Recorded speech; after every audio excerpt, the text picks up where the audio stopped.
kita memberi pengertian kepada masyarakat bahwasanya jamaah tabligh ini sebenarnya bagus. Sebenarnya jemaah tabligh ini jembatan kita untuk bisa istiqomah dalam berhijrah. Bagaimana cara kita untuk memberi pengertian kepada masyarakat agar masyarakat ini tidak ranculah pengertiannya kepada jemaah. Kadang-kadang kesalahan itu juga ada pada diri kita. Artinya apa?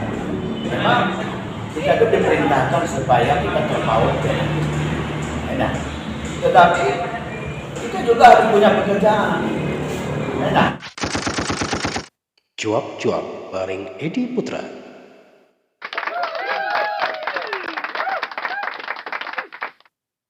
Oke, assalamualaikum warahmatullahi wabarakatuh. Bertemu kembali dengan channel kami Edi Putra.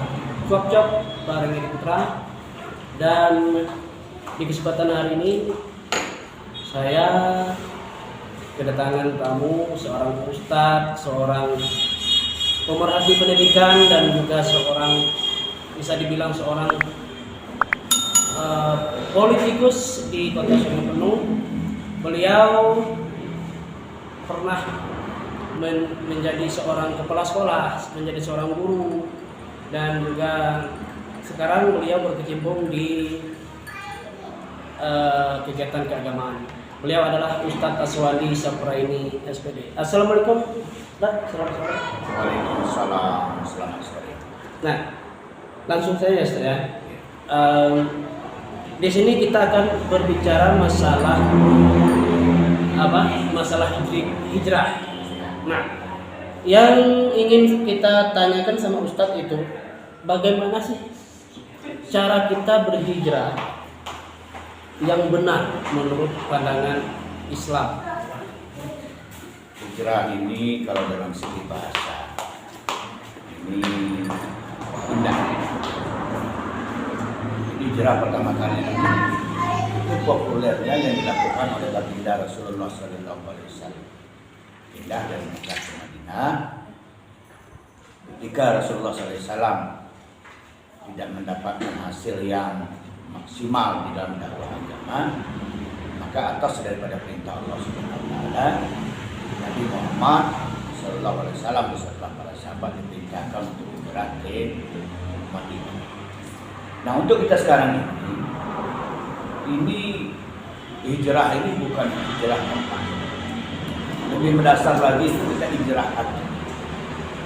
Selama ini hati kita terpaut dengan keduniaan, maka kita harus pindah, karena hati kita ini betul-betul fokus untuk kehidupan yang lebih panjang lagi, yaitu kehidupan di akhirat setelah kita berada di atas.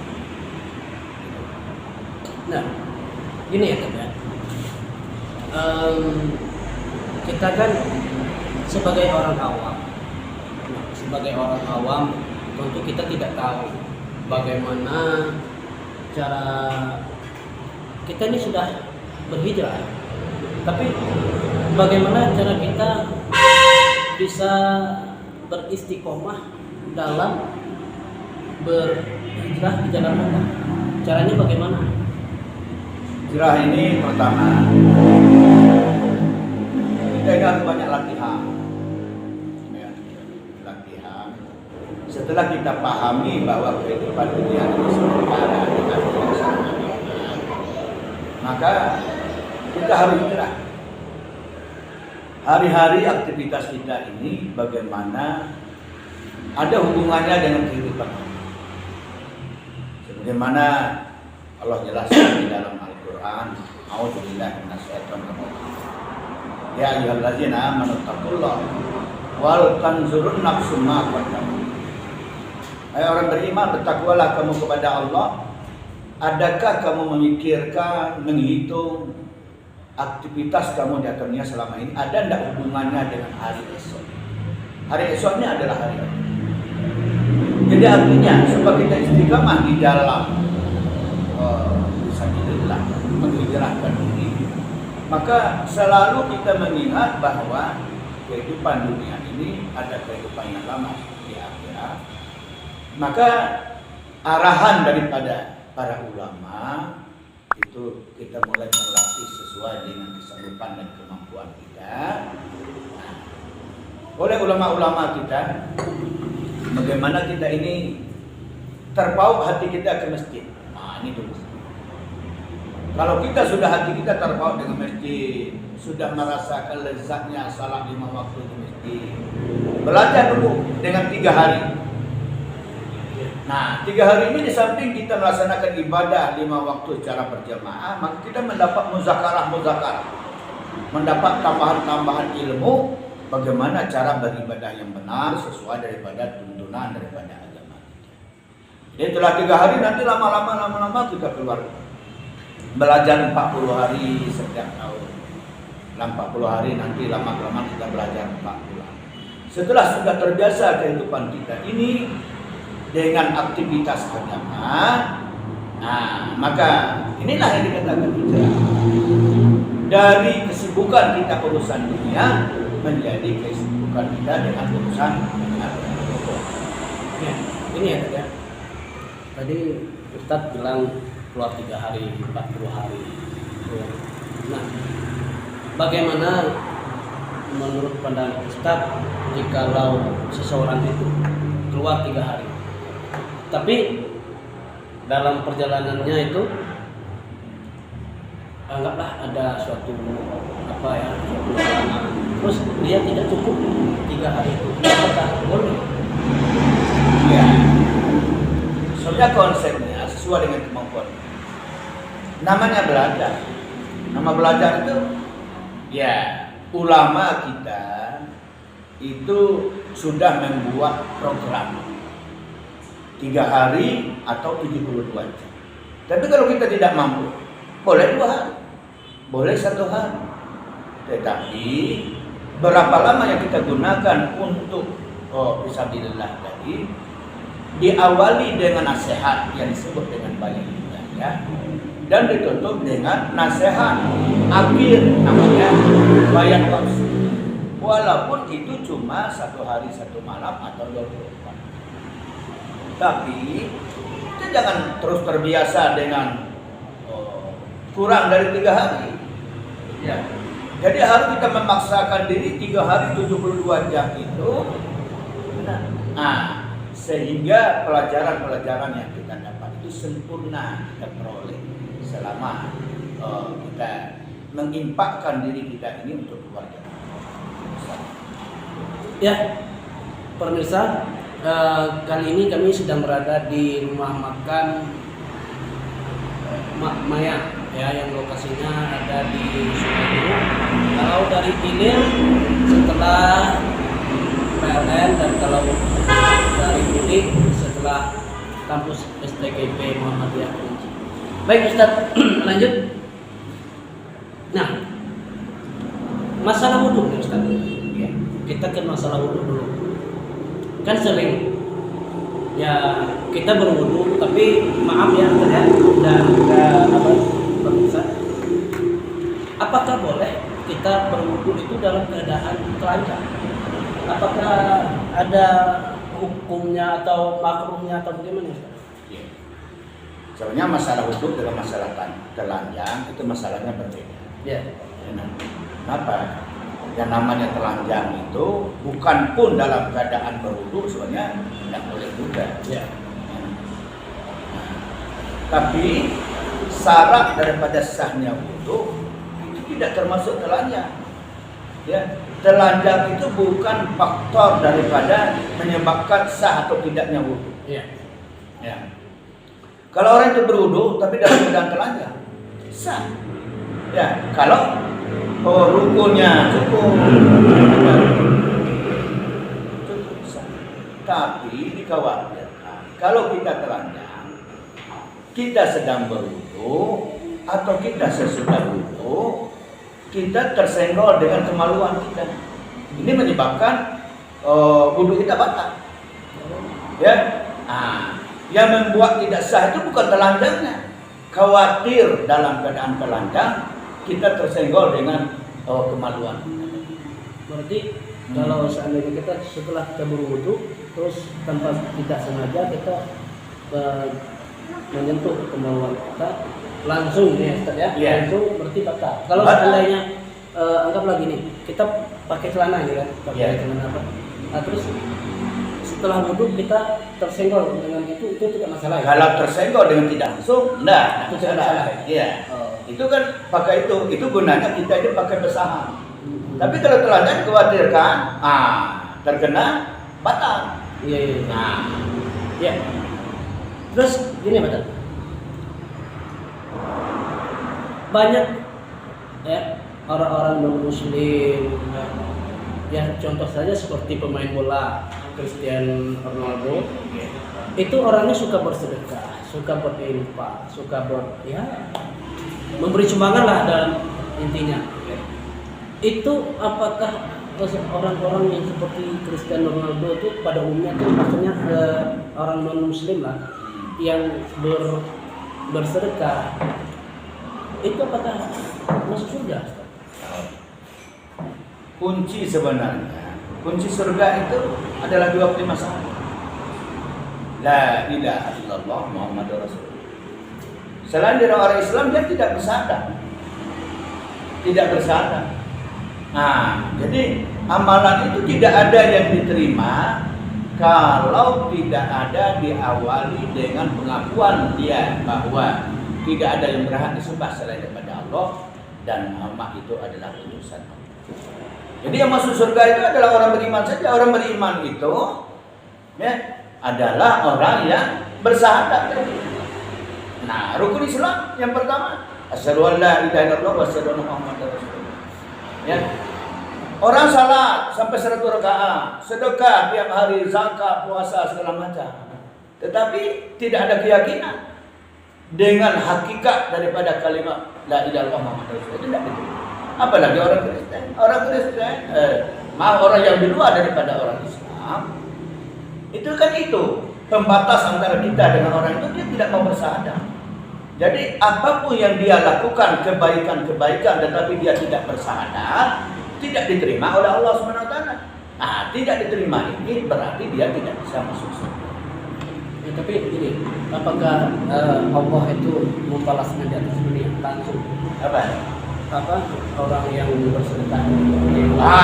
Waktu datang dunia, orang yang berbuat baik, ya, orang yang tidak berbuat baik saja diberikan oleh Allah. Apalagi orang yang berbuat baik, ya, dia dapat bagian di atas dunia, tapi akhirat tidak ada dapat. Ini kembali ke masalah apa tadi? Masalah hijrah. Ini Ustaz. Saya ini anggaplah saya sedang berusaha untuk beristiqomah dalam berhijrah. Tetapi saya ini punya ya anggap saja lah pacar lah, ya saya. Nah, kalau kita berkomunikasi langsung ataupun secara tidak langsung melalui WA, Facebook atau Messenger atau segala macamnya, itu apakah bisa dikatakan istiqomah saya itu gagal dalam berhijrah? Komunikasi dengan perempuan yang bukan muhrim itu kan dilarang dari Allah.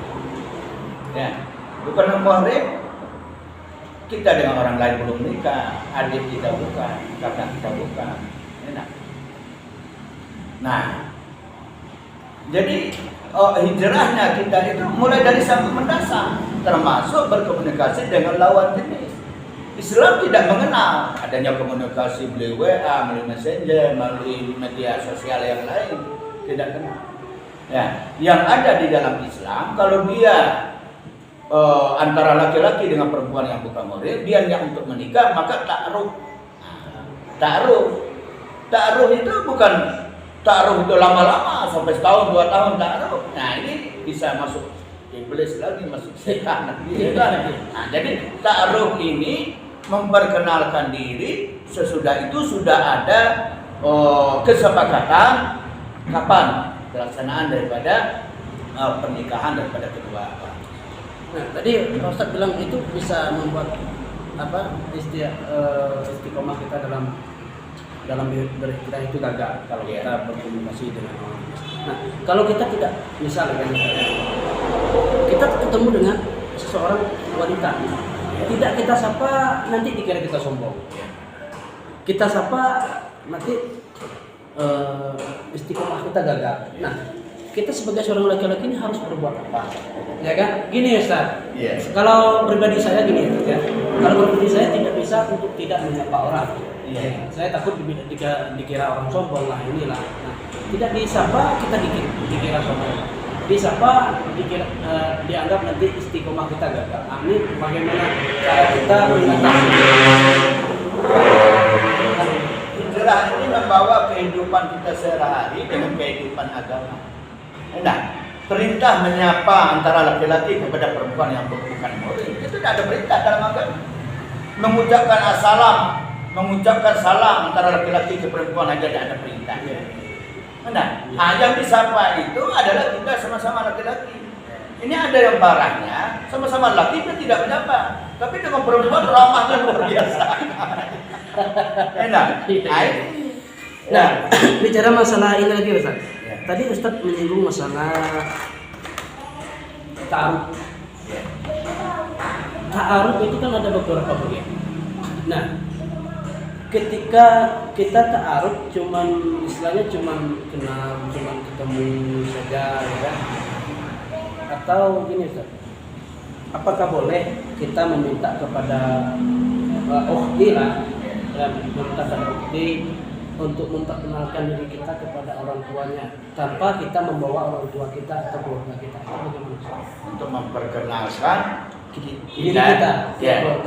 Kalau kita berkenalan dengan orang tuanya tidak apa-apa. Tidak apa-apa tanpa membawa keluarga kita. Tidak apa-apa. Dia silakan juga berkenalan dengan orang tua kita.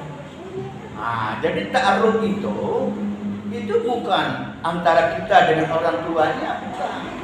Ya, antara kita dengan perempuan itu, tetapi dihadiri oleh orang tuanya. Itu dikatakan dengan ta'aruf. Ya, Berarti nanti malah saya mau ke rumah, mau ketemu sama orang tua. Ya, tidak apa-apa. Itu artinya kita sudah ta'aruf dengan perempuan itu. Sampai kita akan melanjutkan dengan tahapan berikutnya sudah mau ketemu dengan orang tua. Berarti apa? Sudah ada kesepakatan kita dengan perempuan tersebut. Ya. Nah, Ustaz, di dalam teman-teman kita ahbab itu kan banyak yang dari mantan-mantan preman lah, mantan-mantan apa. Kan di sana kan banyak teman-teman kita itu yang bertato lah, ya kan? Nah, kalau menurut Ustaz, hukum wudhu ataupun hukum sholat orang yang memiliki banyak tato di badannya itu bagaimana, sah atau gimana? Dia pakai tatonya itu kan sebelum dia hijrah kan. Dia pakai tato itu pada saat dia jadi preman, dia jadi centeng. Kan itu. Kemudian timbul kesadaran untuk mengamalkan agama. Tatonya susah diambil. Ya, tidak apa-apa. Tidak masalah. Tidak ada masalah. Yang jadi masalahnya itu kita setelah berhijrah kemudian pakai tato. Baru masa tato itu yang tidak boleh. Itu adalah kejadian yang kejadian daripada sebelum kita hijrah. Nah, kalau kita untuk berusaha untuk mengambil tato ini akan timbul penganiayaan terhadap diri kita. Membuka tato itu kan susah sekali. Nah, kan? Jadi tidak harus terlalu kita mengupayakan supaya tato diambil baru kita salah. Salat aja lah. Berwudu aja terus, buat amanah agama terus. Kalau seandainya memang tato itu tidak memungkinkan bisa terambil. Ini kebanyakan masyarakat menilai ahbab atau jamaah tabligh ini kan itu bagi masyarakat yang belum paham atau masyarakat yang awam, kebanyakan masyarakat itu menilai bahwa jamaah tabligh ini kerjanya cuma itu ke masjid istilahnya sholat apa macam. Nah, sedangkan kita yang sudah pernah keluar 3 hari, 40 hari, 4 bulan itu kan merasa kalau kita mengikuti jemaah tabligh ini kan manfaatnya luar biasa.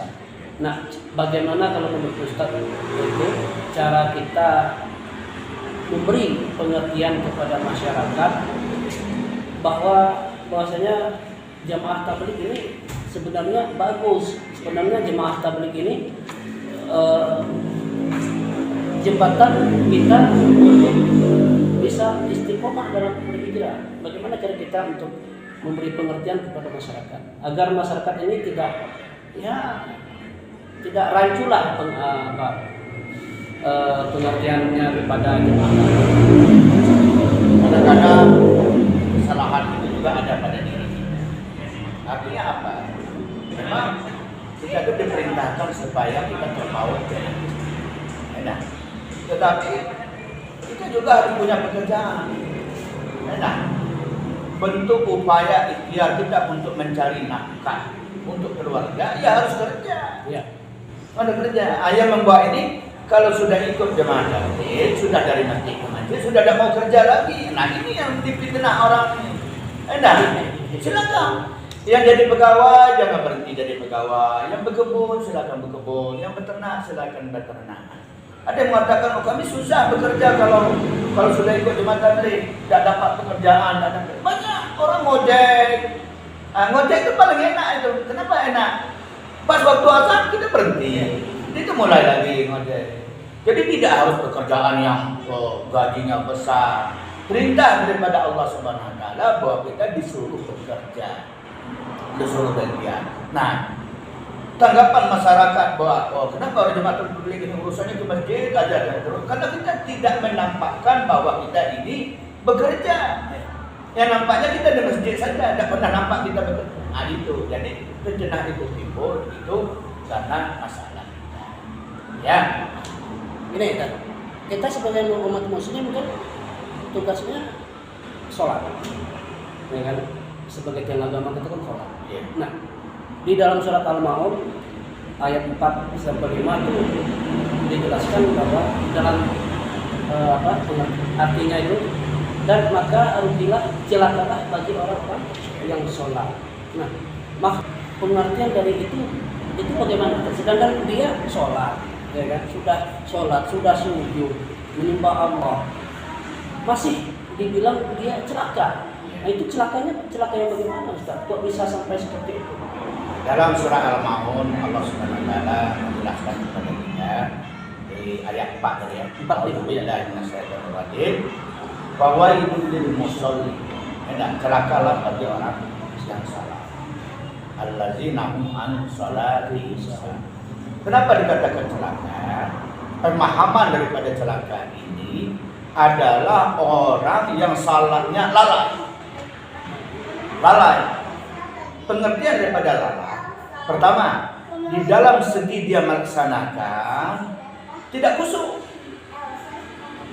Kenapa dia tidak khusyuk? Karena dia tidak memperhatikan rukun-rukunnya dengan benar, gerakan-gerakannya dengan benar, bacaan-bacaannya dengan benar. Inilah menyebabkan tidak khusyuk. Sehingga pada dia salah tapi ingatannya kepada yang lain. Dia salah ingat pada duit, dia salah ingat pada kebun. Ini adalah orang yang dikatakan oleh Allah SWT orang yang salah. Yang kedua, orang yang lalai di dalam salahnya. Sebagian ulama menafsirkan bahwa salah ini sudah ada waktu. Subuh sudah ada waktunya, zuhur sudah. Nah, asar juga sudah. Nah, ketika waktu asar, orang sudah azan, orang sudah salah, kita asik ngobrol. Sekitar jam 6 baru salah maghrib, baru salah asar, terburu-buru lagi. Nah, inilah maksud dari Allah bahwa dia sudah salah tapi dikatakan celaka. Ada baik melalaikan syarat rukun dan kualitas salatnya maupun dia melalaikan waktu yang sudah. Oke. Ini pertanyaan terakhir Ustaz ya sebelum kita tutup. Dengan perkembangan zaman yang begitu besar, dengan adanya Android, Nah, bagaimana menurut Ustaz tentang perkembangan Islam di era yang sekarang ini? Bagaimana menurut Ustaz perkembangan Jadi Islam? Terkhususnya di kota Sungai Penuh lah. memang dengan adanya HP Android ini memang orang yang tidak bisa menempatkan itu memang kualitas daripada agama jauh. Ya. Anak-anak orang dulu dengan orang sekarang berbeda. Kenapa dia berbeda? Kalau dulu orang patuh sama orang tua. Kalau sekarang ini ketika dipanggil orang tua dia masih sibuk dengan Androidnya. Ya. Tidak, sibuk dengan gamenya, sibuk dengan medsos-medsosnya. Nah ini juga tidak terkecuali orang-orang tua juga seperti itu. Perempuan yang dipanggil suaminya sering pura-pura tidak dengar. Kenapa? Karena sibuk dengan HP Androidnya, sibuk dengan WA-nya. Padahal bagi perempuan ridho Allah tergantung pada ridho suami. Enggak. Tidak boleh bersuara keras, tidak boleh menantang, tidak boleh melengah-lengah kalau bahasa kita kalau dipanggil. Jadi ini kualitas agama menurun. Ada juga orang yang lalai di dalam sholatnya karena sibuk dengan Android tadi. Nah, tapi HP Android ini juga sangat menguntungkan bagi kita. Semua daripada sumber-sumber agama bisa kita dapatkan di sini. Nah, kalau itu kita gunakan untuk agama, maka HP Android ini sangat menguntungkan. Apa saja ada. Kalau kita dulu payah cari arti di dalam Al-Quran, masih mau cari Al-Quran yang ada terjemahannya, sekarang tak perlu. Ada HP Android. Atau hadis-hadis Nabi tentang apa saja. Nah, kita bisa buka ini. Nah, sambil kita belajar dengan guru, dengan ulama, sebelumnya kita sudah bisa dapat informasi dari ini. Jadi kalau orang yang tidak bisa menempatkan HP Android ini, kualitas agamanya. Tapi bagi orang yang bisa menggunakan daripada HP Android ini dengan benar, maka kehadiran pada HP Android ini sangat menguntungkan. Itu kan? Ya. Terima kasih Pak Ustaz Ya. telah memberikan pencerahan kepada kita semua. Ya, itulah pemirsa untuk kesempatan kali ini kita sudah berbincang-bincang, sudah bercuap-cuap dengan Ustaz Aswandi Safra ini tentang pentingnya istiqomah dalam kita berhijrah, dan juga kata Pak Ustaz tadi untuk para istri ridho Allah tergantung pada ridho suami. Jadi berhati-hatilah pada para istri, kalau kita ingin masuk surga taatlah pada suami-suami kita. Baik, ya demikianlah cop-cop kita pada sore hari ini. Dan perlu juga kami ingatkan kepada kita semua, kalau ingin makan siang jangan lupa mampir ke rumah makan Mak Maya. Ya, di sini makanannya enak, apalagi ayam gorengnya, ya. Itulah yang untuk kesempatan hari ini. Jangan lupa untuk selalu menekan tombol subscribe, like, komen, dan di-share video kami ini agar channel kami bisa berkembang dan kami bisa selalu memberikan dan membawa bintang tamu yang lebih baik, yang lebih bisa memberikan edukatif kepada kita semua. Assalamualaikum warahmatullahi wabarakatuh. Salam Indonesia.